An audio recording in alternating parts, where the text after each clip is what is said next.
So here we're supposed to draw the circuit corresponding to the Verilog code and answer the question, is the code structural or behavioral? And I'm going to check with your professor on this because I have heard different people answer this question differently. Some people I've heard say that only using gate level primitives is structural. But other people say this is also structural because the only thing you're doing is saying exactly which gates to use. You're not telling it just behavior that you want it to have. You're not using ifs and loops and things like that. So I'm going to double check on that because I used to always answer it one way, but then I heard someone say something different. So I just want to be careful and make sure I give you the right information. Okay, so this is, when you see something like this is called using the continuous assigned statement. The reason why it's called the continuous assigned statement is because when you use that, you're saying that G is always equal to those things.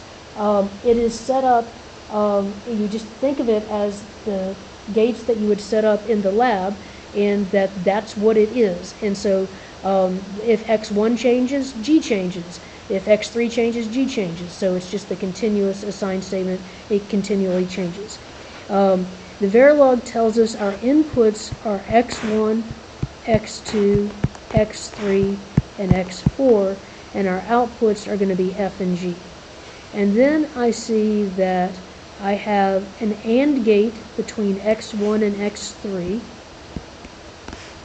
So I'll do that. And I also have an AND gate with X2 and X4.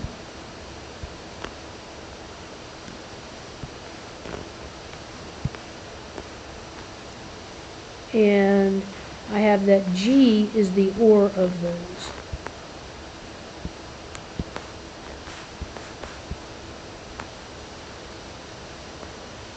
And then I have H is X1 or not X3. So that's an OR gate, and it's X1 or not X3. So I'll draw X3, and then I'll put a NOT gate right there. You can also sometimes do a NOT gate just as a single bubble. You can see people do that. So this would also be acceptable, just to put a bubble right there.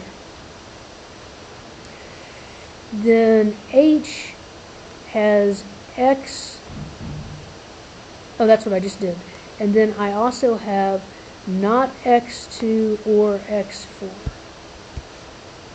So here's my X4 and not X2.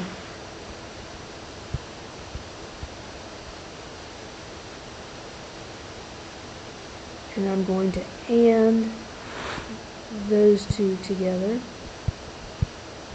and that'll be H. And then I'm going to assign F to be H or G. So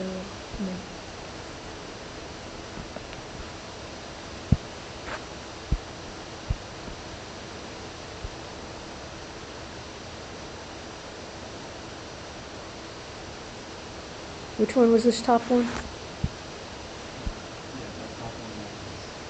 Okay. And this one is H. Backwards? Okay.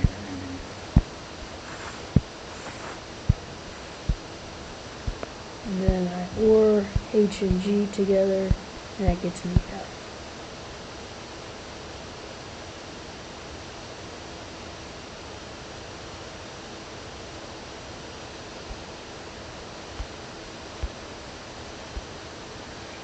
Okay, you probably have not gotten to this yet in class. Touched on it. Okay. So this one is behavioral. And so it does not tell you exactly what gates to use. And what it's telling you is that how you want it to behave. And you're saying this always statement, it has after it has this block here that's called the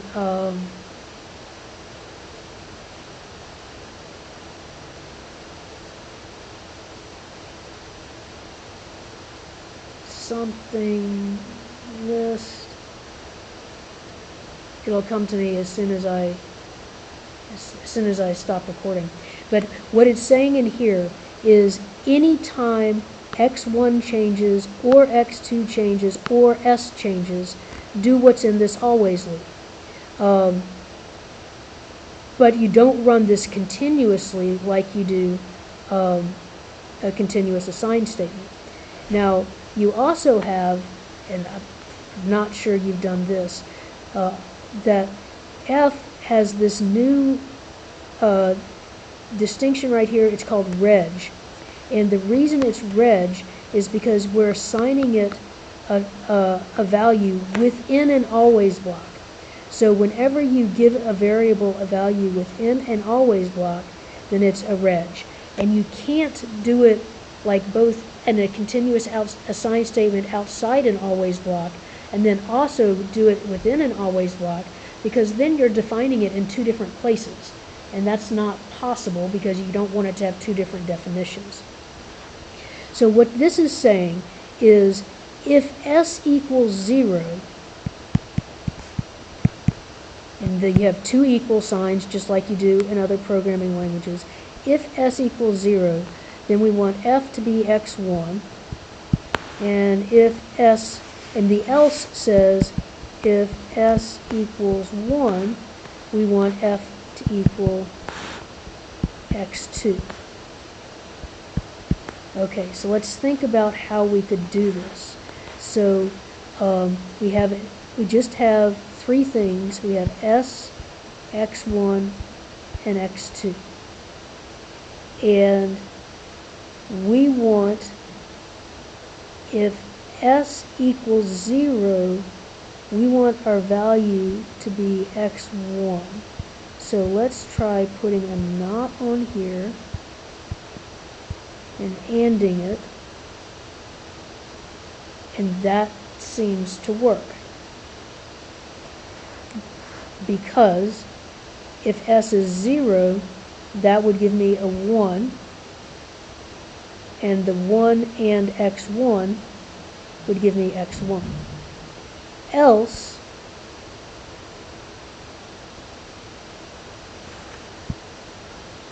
and that would be s1 equaling 1, else f equals x2. So here I'm going to and together s1 and x2.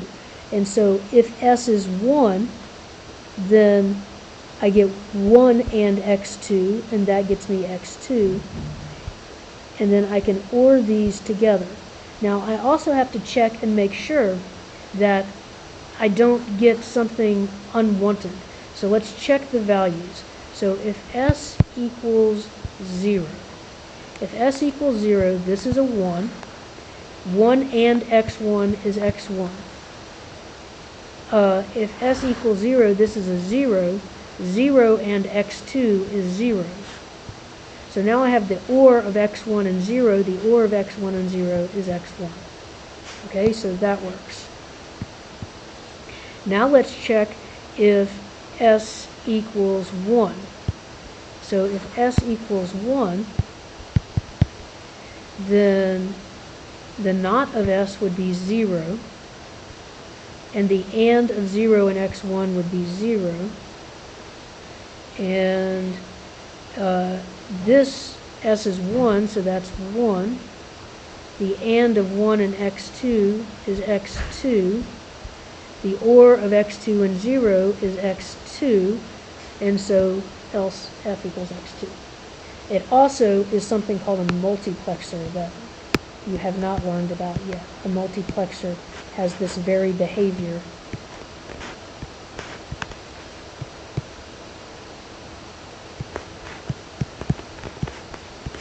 So that's what a multiplexer is. You'll be learning about that later. And let's see what the next one is.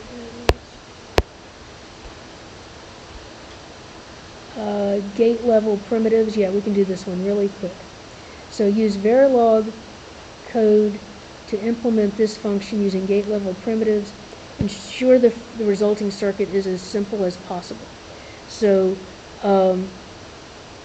what I'm going to do is I'm going to make a Carnot map, and I'm going to use max terms because this will be the product of max terms 0 and 7.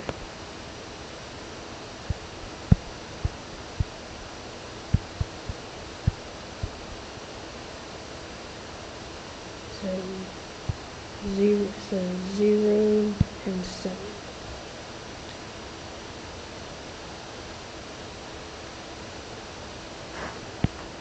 So this would be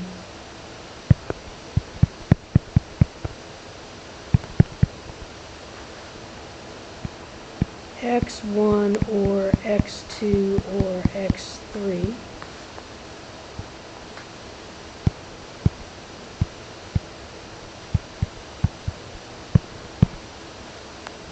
And that would be x1 bar plus x2 bar plus x2 bar. Okay, let's look at the min terms. So hold on.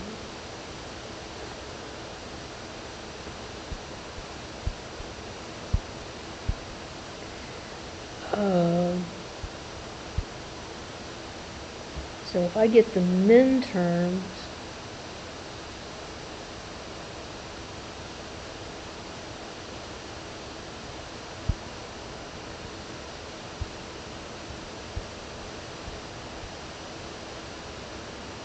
I get x1, x2 bar, or x1, x3 bar, or x3 I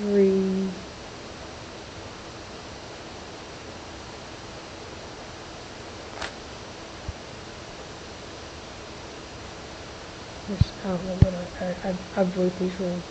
That would be 0, 0, 0, 1, 1, 1, 1, 0. So hold on. So that would be x1 bar, x2, or x1, x3 bar, or x3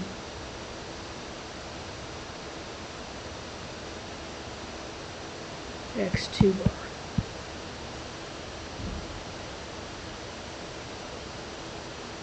It's almost but not quite the exclusive OR.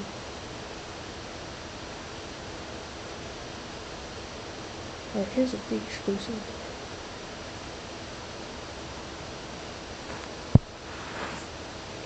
OR? Alright, so now we have our product of sums. We want to write this with gate level primitives, and so that one is going to be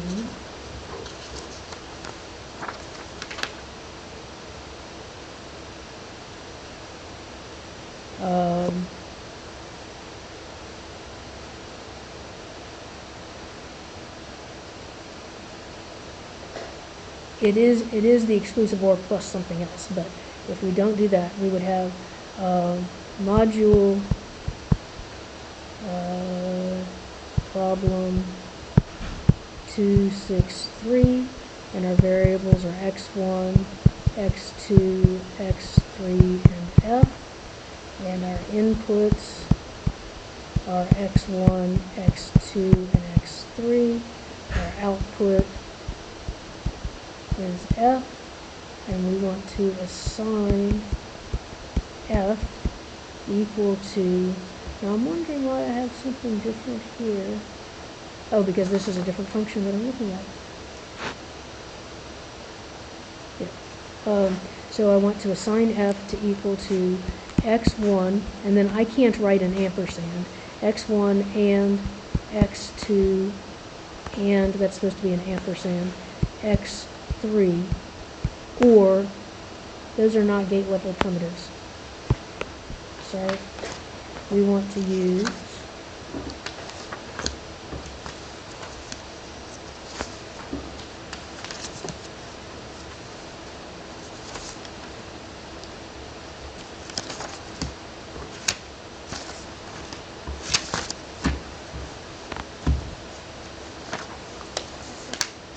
I'm just going to have to try to remember, make sure I get them right.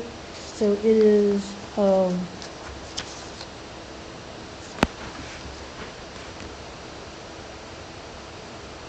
yeah, an OR gate, and I put whatever variable I want to put at the front of it. I do not have to assign it anywhere.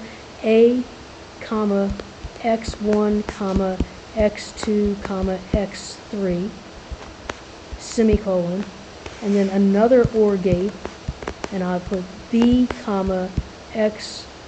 I can do a not as the tilde. I could also do a not gate. I'm too lazy to do that right now. So not x1, not x2, not x3, semicolon, and then I have an AND gate, and I'll have F, comma, A, comma, B, because F is my output, and then end module.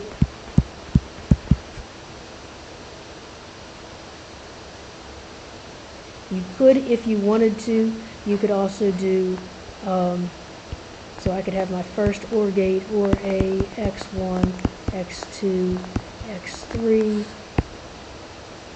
not B, x1, not C, x2, not D, x3, and then or E, B, C, D, and F, A, E. End module. I said I was too lazy and then I went ahead and did it. Okay, all right, so that's our variable for today. And with that